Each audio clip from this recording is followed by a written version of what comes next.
Today on Vinyl Chef Steve, I'm going to show you how to make the most tender, juicy, succulent pork tenderloin chops with caramelized red onions and a roasted garlic, maple rosemary, cauliflower puree. Yes, it only took me about 4 or 5 takes to get all that correct. So stick around, I think you're gonna like it. No, I think you're gonna love it. This recipe calls for a brine, and that's to add flavor and put moisture into the pork chops so that when you cook them, they don't dry out and become flavorless, pieces of wood. The brine is going to inject flavor and moisture, and it's going to also tenderize our pork. And wait till you see how these things taste. I highly recommend you don't skip this step. You can make your brine, I recommend you make your brine the day before and put it in to the refrigerator, because you will only need to put your pork loin chops in the brine for a maximum of 2 hours. Sometimes an hour and a half, hour and 45 minutes, but maximum of 2 hours. And that'll impart all kinds of flavor into your pork chops like you've never experienced before, and give them a juiciness and a tenderness that you won't even know you're eating a pork chop.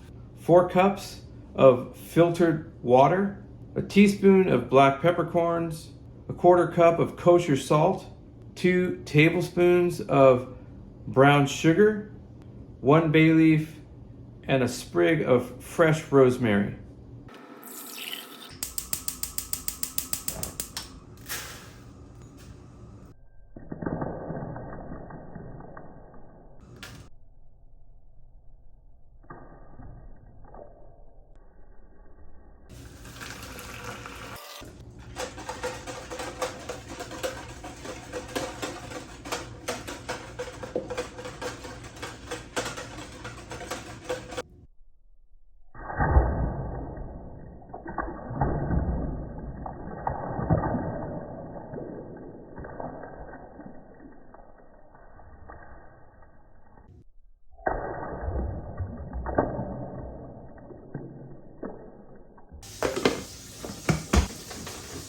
Take your head of garlic,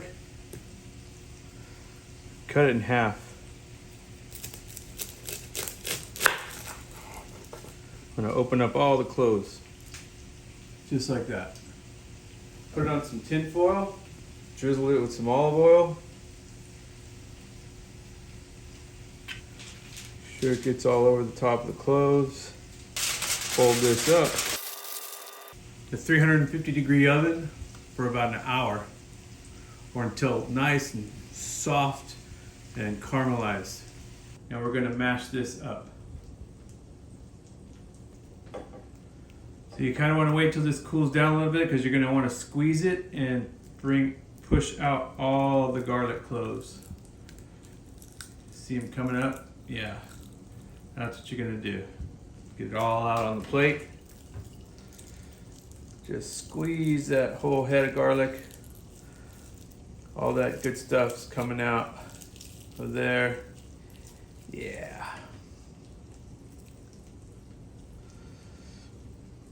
Then you're just gonna mash it up like so.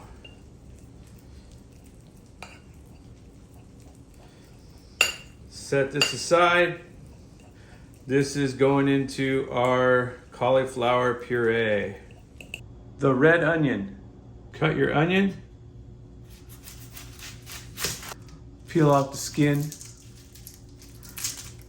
like so. Get down to the nice, pretty onion. Cut them into strips, about yay thick.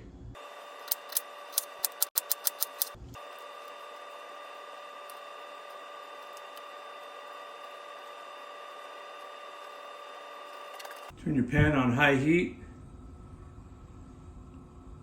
2 tablespoons of olive oil. Drop in your onions.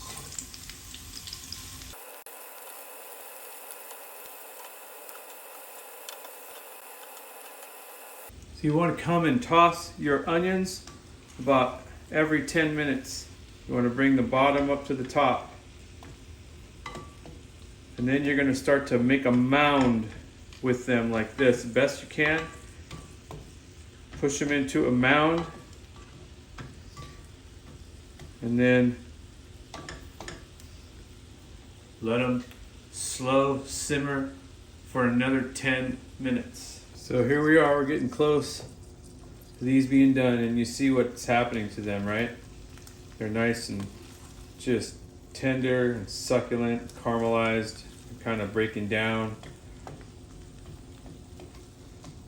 So you just turn them like that. You saw what we started with was next, the whole pan was full of onions. And this is what you're going to be left with here. They are just about finished. All right, our caramelized onions are complete. And now we're just going to go around with a little bit of, I like to use pink Himalayan sea salt. I'm just going to give it a few cracks around like that. Toss it around, mix that in, and your onions are ready. Take your cauliflower, cut it in half. Take a smaller knife, just cut around like so.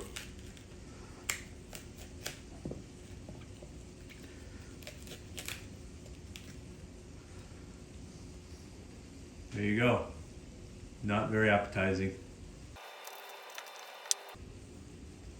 Then we're just going to chop this up.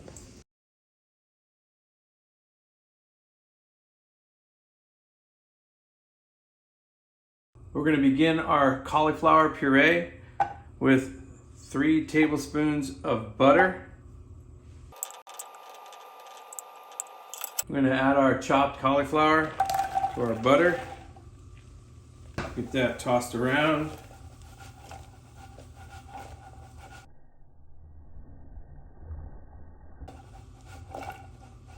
Got your pan on medium-high heat right now. We're just going to saute this cauliflower for about 10-15 minutes. All right, it's time to add our 8 ounces of half and half to the pan.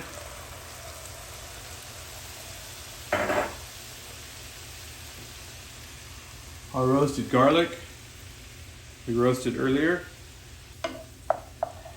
This is a half a teaspoon of pink Himalayan sea salt, 1 tablespoon of 100% pure maple syrup.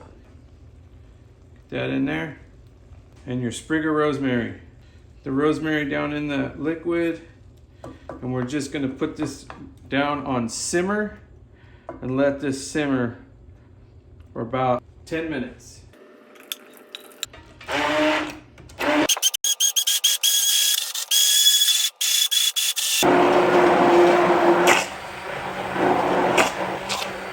On to our pork chop. We've removed it from the brine, patted it dry with a paper towel, and seasoned it lightly with some pink Himalayan salt and some black pepper. It's going to go into our frying pan with just a little teaspoonful of bacon grease. Yeah, bacon grease. Pork sautés beautifully in pork fat. Okay, we got our oil screaming hot. Drop in our chop. Yeah, that's the sound you want to hear right there. 4 minutes on each side. Your pork chop should be room temperature before you put it in the pan. Never cold out of the fridge. Okay, after 4 minutes, we're gonna flip it over. But before we do, we're gonna season this side slightly with some salt and some pepper. Here we go. That oil in there. Oh yeah. Look at that nice browning there, huh? Another 4 minutes. Before we take it out, we're gonna hit the sides like this. That fat, we're gonna get a nice little browning on that fat cap there, because that's gonna create some flavor for us all the way around.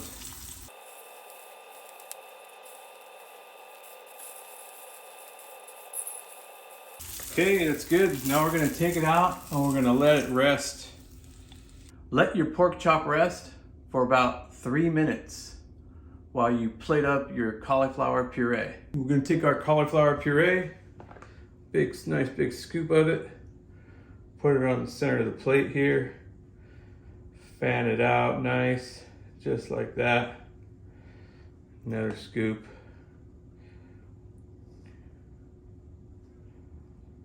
All right.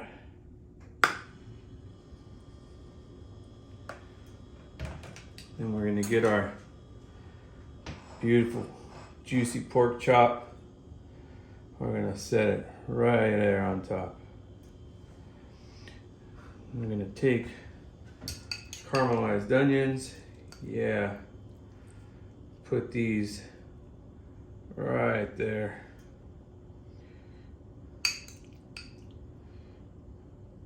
Yeah. Oh yeah. And then we got some chives. Sprinkle those around just to give a little color to that boring white looking cauliflower puree on the top. There you have it. That's a beautifully brined, juicy pork chop sitting on top of a roasted garlic, maple, rosemary, cauliflower puree with a nice little side of slow caramelized onions. Actually, how beautiful these are on the inside.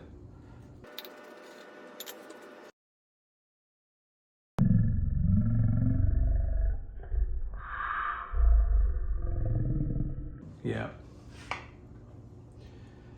So you take a little pork chop there, pick up a few caramelized onions.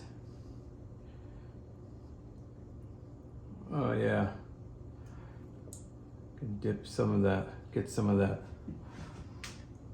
Yeah, look at that. That is perfectly cooked. I might look a little pink to you, but that's how a pork chop should be. The temperature is correct. This is Vinyl Chef Steve, hoping you enjoy this recipe as it's dripping. Juices land on my cutting board. Thanks for watching. Bye for now. I always like you guys to see me take a bite because, you know, it's only fitting that you see me eat my own food. But yeah, that's how you do it. You get some of those caramelized onions on there. Put some of that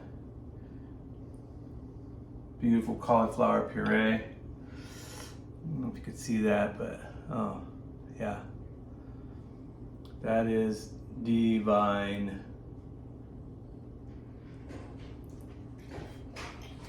So long.